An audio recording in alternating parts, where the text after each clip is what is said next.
Welcome back बच्चों। Class 9th की new book science की एक्सप्लोरेशन, उसका चैप्टर चल रहा है हमारा चैप्टर 4 मोशन। और आज एक बहुत इंपॉर्टेंट टॉपिक डिस्कस कर रहे हैं, ग्राफिकल रिप्रेजेंटेशन ऑफ मोशन। कहने का मतलब कि मोशन को हम ग्राफ पर कैसे रिप्रेजेंट करें। अब ग्राफ पर रिप्रेजेंट क्यों करते हैं? जब हम किसी भी मोशन का ग्राफ बना लेते हैं तो पूरे मोशन के दौरान किसी पर्टिकुलर इंस्टेंट टाइम पर ऑब्जेक्ट की स्थिति क्या है, क्या उसमें एक्सेलरेशन रहा होगा, क्या वेलोसिटी, क्या पोजीशन रही होगी, कितनी डिस्टेंस कवर कर चुका होगा, वो सारी जानकारी हमें इस ग्राफ के थ्रू मिल जाती है। हेलो स्टूडेंट्स, मैं हूं आदित्य और आप देख रहे हैं आदित्य ऑन बोर्ड। आज स्टडी करते हैं ग्राफिकल रिप्रेजेंटेशन ऑफ मोशन।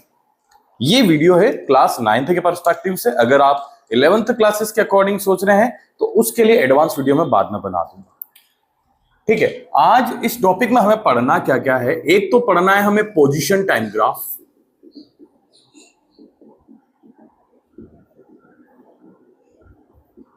और दूसरा पढ़ना है हमें वेलोसिटी टाइम ग्राफ।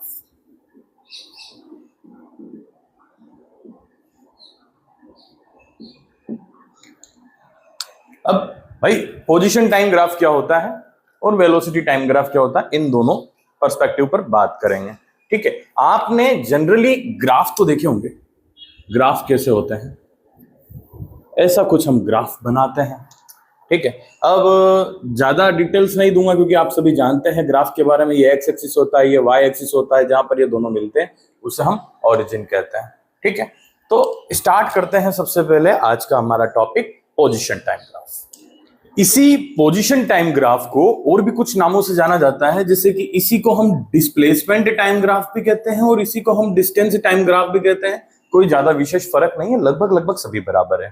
ठीक है, एक केस लेके चलता हूं मैं। चलो, एक केस ऐसा मान लेते हैं हम कि एक ऑब्जेक्ट है, यहां टाइम लिख देता हूं या उसकी पोजीशन लिख देता हूं और उसके ऊपर अपन ग्राफ बनाने की कोशिश करते हैं। Case first. ओके, एक ऑब्जेक्ट है जो मान लेते हैं कि 0 सेकंड पर उसकी पोजीशन 0 थी, 2 सेकंड पर वो चले गया 20 मीटर, 4 सेकंड पर 40 मीटर, 6 सेकंड पर 60 मीटर और 8 सेकंड पर 80 मीटर चले गया। ऐसे ही एक केस और ले रहा हूं मैं, केस नंबर 2। इसको मैं मान लेता हूं टाइम कुछ ऐसा है और पोजीशन कुछ ऐसी है। 0 सेकंड पर 0 मीटर पर है ये, 2 सेकंड पर ये है 1 मीटर पर, 4 सेकंड पर है ये 4 मीटर पर, 6 सेकंड पर है ये 9 मीटर पर, 8 सेकंड पर है ये 16 मीटर पर और 10 सेकंड पर है ये 25 मीटर पर। ठीक है, इसमें कोई दिक्कत होनी नहीं चाहिए। ओके, इस तरीके से मैं 2 केस ले लेता हूं। ठीक है, मैंने मेरे अकॉर्डिंग 2 केस लिए हैं। अब आप इन चीजों को समझें। अगर मैं इसका ग्राफ बनाने जाऊं तो ग्राफ कैसा बनेगा? चलो पहला केस लेते हैं, इसका ग्राफ बनाते हैं। ये एक्स एक्सिस है, ये वाई एक्सिस है। आप इन चीजों को ग्राफ पेपर पे बनाएंगे तो बिल्कुल परफेक्शन आएगा। अगर कॉपी के अंदर बनाएंगे तो मेजरमेंट बराबर नहीं है तो परफेक्शन आ ही नहीं सकता।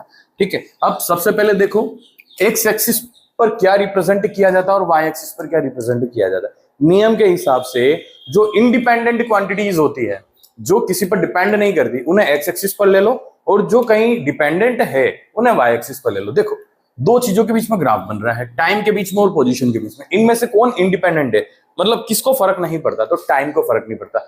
चाहे ऑब्जेक्ट अपनी पोजीशन चेंज करे या ना करे, टाइम चलता रहेगा या टाइम रुक जाएगा। पोजीशन चेंज नहीं करी तो मैं रुक जाता हूं, ऐसा हो सकता है क्या? नहीं हो सकता। टाइम इंडिपेंडेंट है, ये ऑब्जेक्ट की पोजीशन चेंज होने पर डिपेंड नहीं करता। मान लो इस मार्कर की पोजीशन अभी मेरे हाथ में है।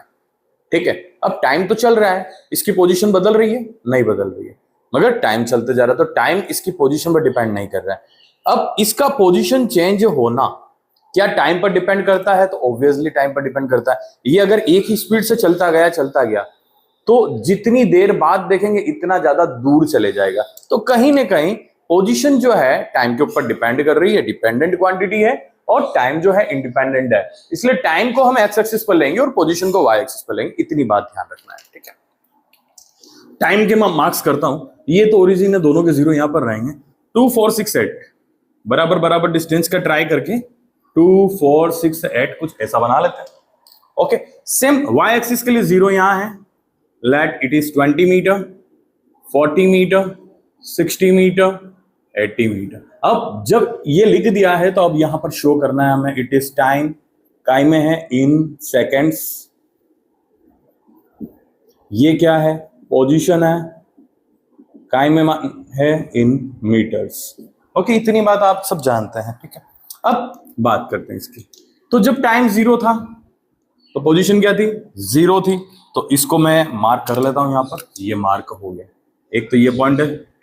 ओके, जब टाइम 2 था तो पोजीशन कितनी थी, 20, टाइम 2 पोजीशन 20 कहीं ना कहीं यहां आ रहा है। टाइम 4 पोजीशन 40 यहां, टाइम 6 पोजीशन 60 यहां, टाइम 8 पोजीशन 80 यहां। ओके, जब ये सारे पॉइंट्स आपको मिल गए, आप ग्राफ के ऊपर बना लेंगे, तो हम क्या करेंगे, इन सारे पॉइंट्स को एक स्ट्रेट लाइन से जोड़ सकते हैं। अब देखो इन सबसे होती हुई एक स्ट्रेट लाइन जाएगी। ओके, इतनी बात समझ में आ गई होगी। अब इसका ग्राफ बनाने की कोशिश करते हैं। इसका ग्राफ जब मैं बनाता हूं, थोड़ा सा ये वाला पार्ट इरेज करके इधर यूज कर लेते हैं इसको।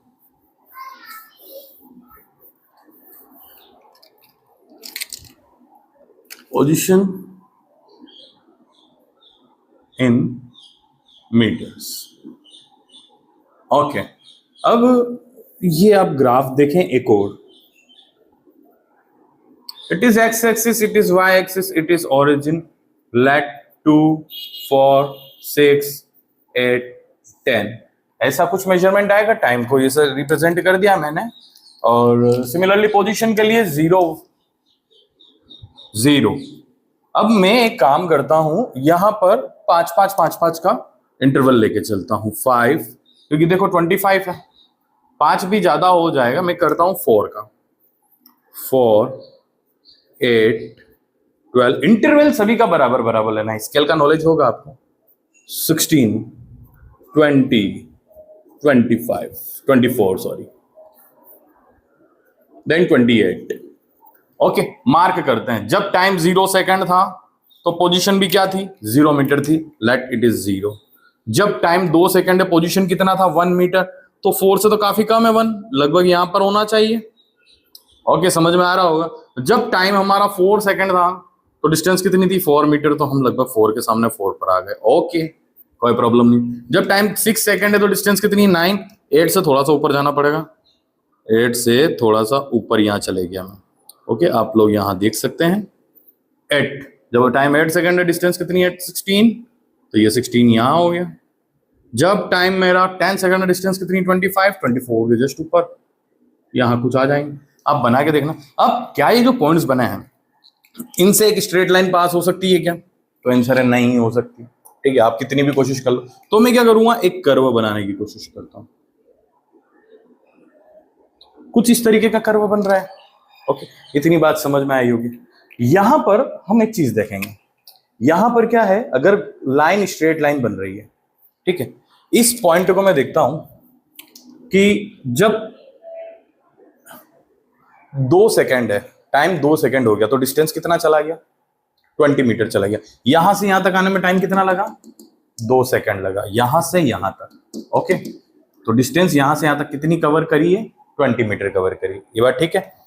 ओके, अगर मैं यहां पर स्पीड निकालना चाहूं, वेलोसिटी निकालना चाहूं, तो वेलोसिटी क्या होता है, डिस्टेंस अपन टाइम। ओके, ये जो भी चेंज इन पोजीशन है डिवाइडेड बाय टाइम। टाइम कितना है, 2, डिस्टेंस कितनी है, 20, 20 बाय 2 इट इज 10। ये समझ में आ रहा होगा। चलो, यहां से यहां तक का टाइम इंटरवल कितना है भाई, तो ये भी 2 सेकंड है।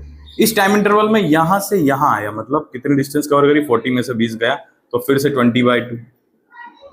यहां से यहां पर देखो आप, टाइम 2 सेकंड है, यहां पर डिस्टेंस 20, तो फिर से ये 10 आ जाएगा। यहां पर हम क्या देख रहे हैं, जब ग्राफ स्ट्रेट लाइन है तो हमेशा वेलोसिटी हर जगह क्या मिल रही है, एक जैसी मिल रही है, कांस्टेंट मिल रही है। वेलोसिटी चेंज हो रही है क्या, नहीं हो रही है।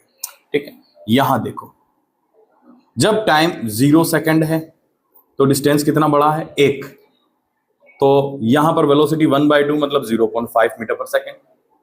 2 से 4 के बीच में देखते हैं, टाइम तो 2 है मगर वेलोसिटी 1 से लेके 4 तक 3/2 मतलब ये 1.5 होगी। 4 से 6 के बीच में देखते हैं, टाइम तो 2 सेकंड है ही सही। यह कहां से कहां तक बढ़ा है, ये गया है हमारा 4 से लेके 9 तक, मतलब 5/2, ये 2.5 हो गया। जब हम बात कर रहे हैं 8 से 10 की, चलो ये वाली बात करते हैं। 8 पर कितने पर था, ये 16 पर था, और 10 पर कितने पर था, 25 पर। 2 सेकंड के अंदर कितना चेंजेस आया, 9/2 में, मतलब 4.5। हम देख रहे हैं कंटिन्यूसली वेलोसिटी बढ़ती जा रही है, ये इंक्रीजिंग वेलोसिटी का केस हो गया, ठीक है। तो जब ग्राफ स्ट्रेट लाइन बनेगा, it means velocity is constant, there is no change in the velocity. बाकी जब ग्राफ कर्व जैसा फॉर्म हो रहा है तो इट इज चेंजिंग वेलोसिटी, चाहे वेलोसिटी कम हो सकती है, चाहे वेलोसिटी बढ़ सकती है, कोई फर्क नहीं पड़ता है। ओके, तो ये ग्राफ देखकर हम डिसाइड करेंगे कि हमारी वेलोसिटी बढ़ रही है या कम हो रही है, ठीक है। इसके बाद एक चीज और है बहुत काम की, कि ये ग्राफ हमें जानकारी क्या क्या देता है। तो ये हमें समझ में आ गया था कि ये केस नंबर फर्स्ट है, ये हमारा केस नंबर सेकंड हो गया था, ठीक है। अब ये ग्राफ क्या काम आया हमारे, ठीक है।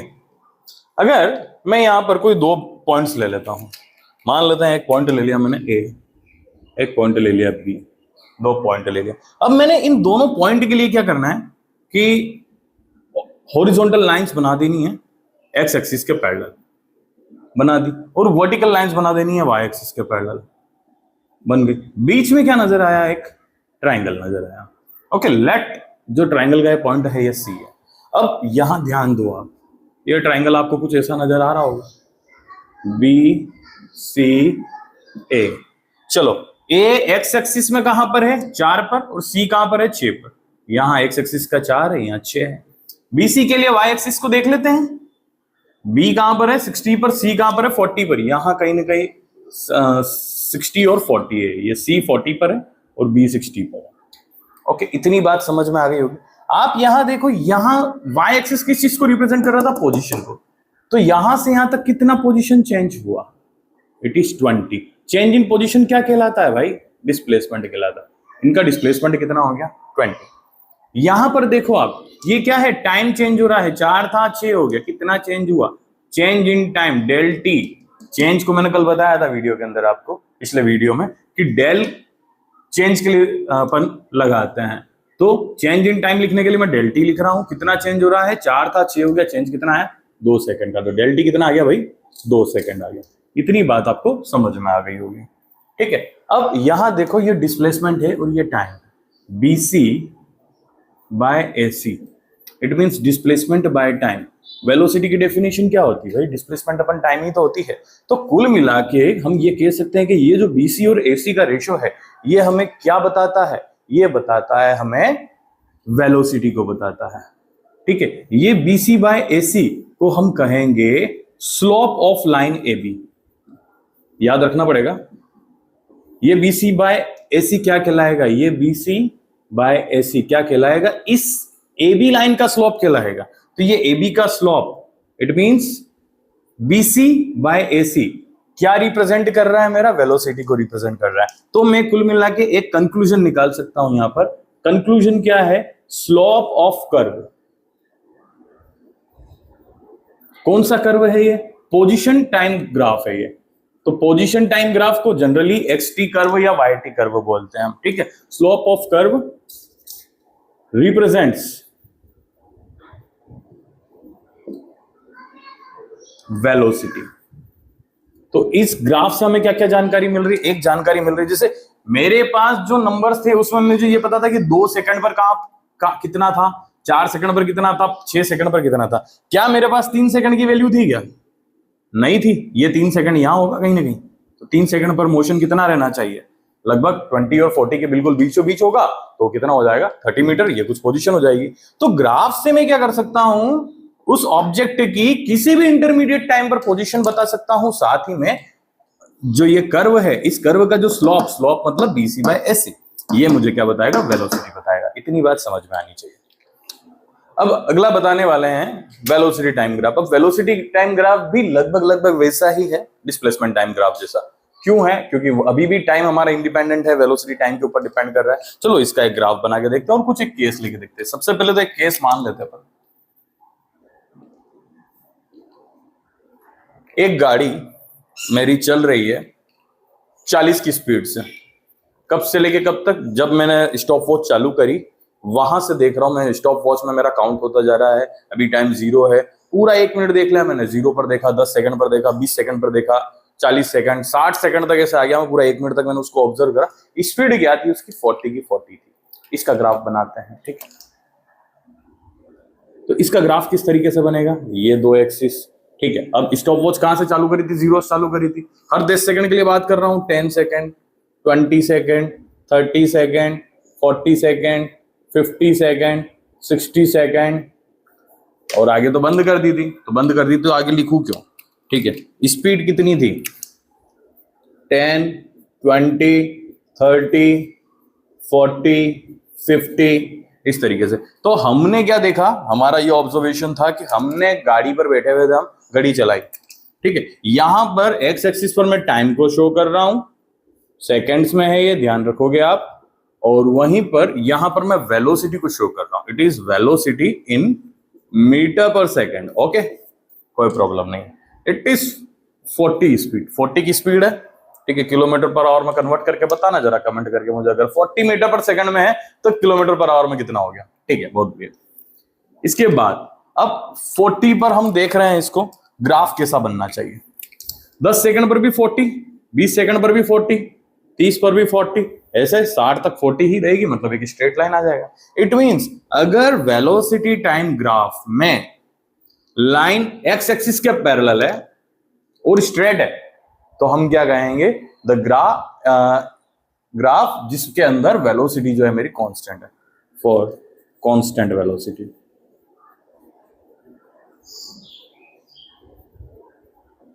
इतनी बात क्लियर हो गई होगी। अब मैं क्या कर रहा हूं, एक केस लेके चल रहा हूं, जो भी केस लेके चल रहा हूं वो आपको बता रहा हूं, मैं मैनुअली लिख नहीं रहा हूं यहां पर। अब ये जो मेरा केस है वो ऐसा केस है कि गाड़ी पे मैं वापस बैठा, कहां बैठा? पीछे। स्टॉप वॉच लेके बैठा, कितनी देर तक लेके बैठा? 30 सेकंड तक लेके बैठा इस बार। चलो 30 सेकंड तक लेके बैठा, 1, 10, 20, 30, 40, 50, चलो इससे ज्यादा नहीं चालू करेंगे स्टॉप वॉच। अब मैंने उसको बोला चल गाड़ी चालू कर, ठीक है। अब उसने गाड़ी स्टार्ट करी, 0 सेकंड से उसने गाड़ी स्टार्ट करी, ओके। अब मैंने बोला उसको एक्सेलरेटर दे और एक जैसा रखना, बस ज्यादा खींचना नहीं, कम नहीं करना, एक जैसा रखना। अब स्पीड के अंदर क्या चेंजेस आ रहे हैं वो मैं ऑब्जर्व कर रहा हूं। ये मेरा वेलोसिटी मीटर पर सेकंड, बार बार बताने की जरूरत नहीं है, it is time, okay, in seconds. तो मैं ये देखता हूं कि जब गाड़ी 0 पर थी, स्पीड भी 0 पर थी, घड़ी 0 पर थी। 10 सेकंड में मैंने देखा कि वेलोसिटी 10 की हो गई, 20 सेकंड बाद 20 की स्पीड हो गई, 30 सेकंड बाद 30 की स्पीड हो गई, 40 सेकंड बाद 40 की हो गई, 50 सेकंड बाद 50 की हो गई। Now the graph will become straight line. जब वेलोसिटी मेरी बढ़ती जा रही है, 0 से आगे की तरफ बढ़ रही, इंक्रीज हो रही है, फॉर इंक्रीज इन वेलोसिटी। एक चीज और ध्यान रखना, मैंने अभी क्या बोला? मैंने उसे बोला कि गाड़ी पर तू एक्सेलरेटर ज्यादा छेड़छाड़ नहीं करना, एक जैसा रखना है, ठीक है। ये जितना भी केस पढ़ रहे हैं पूरी 9th क्लास की फिजिक्स, इनफैक्ट 11th क्लास की फिजिक्स भी कांस्टेंट एक्सेलरेशन के लिए रहती, यूनिफॉर्म एक्सेलरेटेड मोशन के लिए। तो यहां पर एक्सेलरेशन क्या रहेगा? Constant, constant acceleration. इसमें हम मोशन को ऐसा बोलते हैं कि एक स्पीड में ही उसकी स्पीड बढ़ेगी, एक्सेलरेशन उसका कांस्टेंट रहेगा। ये चीज दिमाग में बिठा के रखना। नेक्स्ट, तीसरा केस, अब चलती गाड़ी पे मैंने उसको बोल दिया चल ठीक है गाड़ी चल रही है, 50 की स्पीड पे चल रही है। अब मैंने बोला उसको ब्रेक मारना चालू करना, जैसे ही मैं बटन दबाऊंगा तब मारना चालू करना। 10, 20, 30, 40, 10, 20, 30, 40, 40 की स्पीड पर गाड़ी है और मैंने बोला उसको कि ब्रेक मार। ब्रेक मार रहे हैं तब क्या होता है, ध्यान से देखो। 0 टाइम था, स्पीड कितनी हो गई? 40। 10 सेकंड बाद 30 की रह गई, 20 सेकंड बाद 20 की रह गई, 30 सेकंड बाद 10 की रह गई और 40 सेकंड बाद 0 स्पीड हो गई। यहां पर आप ग्राफ देखो, जब हम ब्रेक लगा रहे हैं तो स्पीड क्या होती जा रही है? कम होती जा रही है। ये काई के लिए है? For decrease in velocity.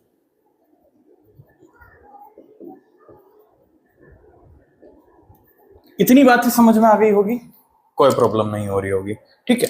चलो इसके अंदर बात करते हैं। Let this is the point A,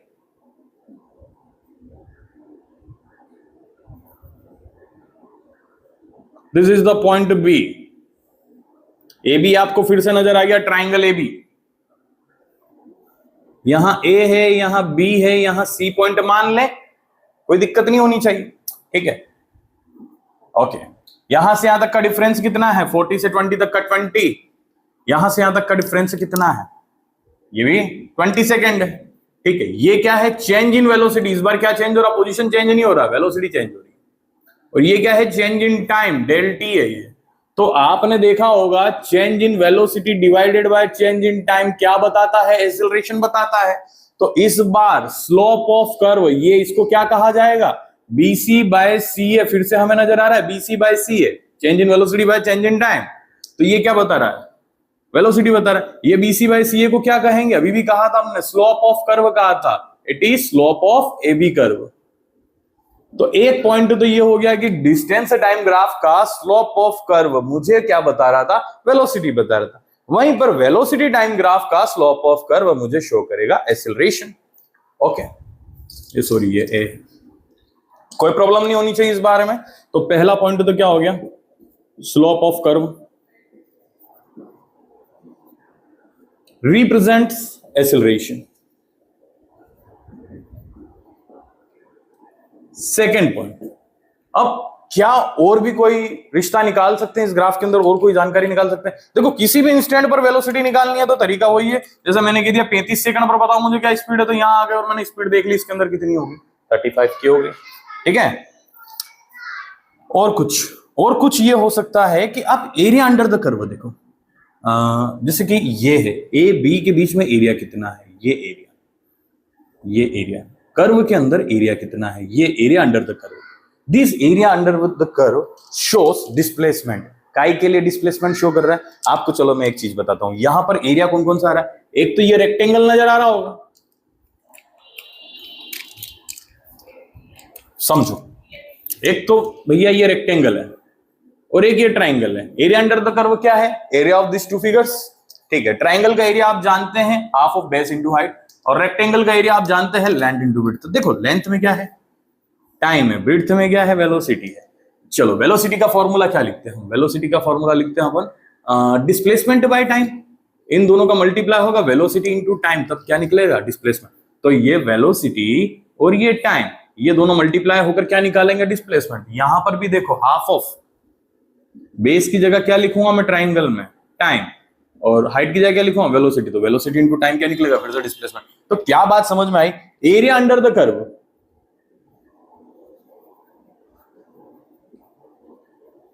represents displacement.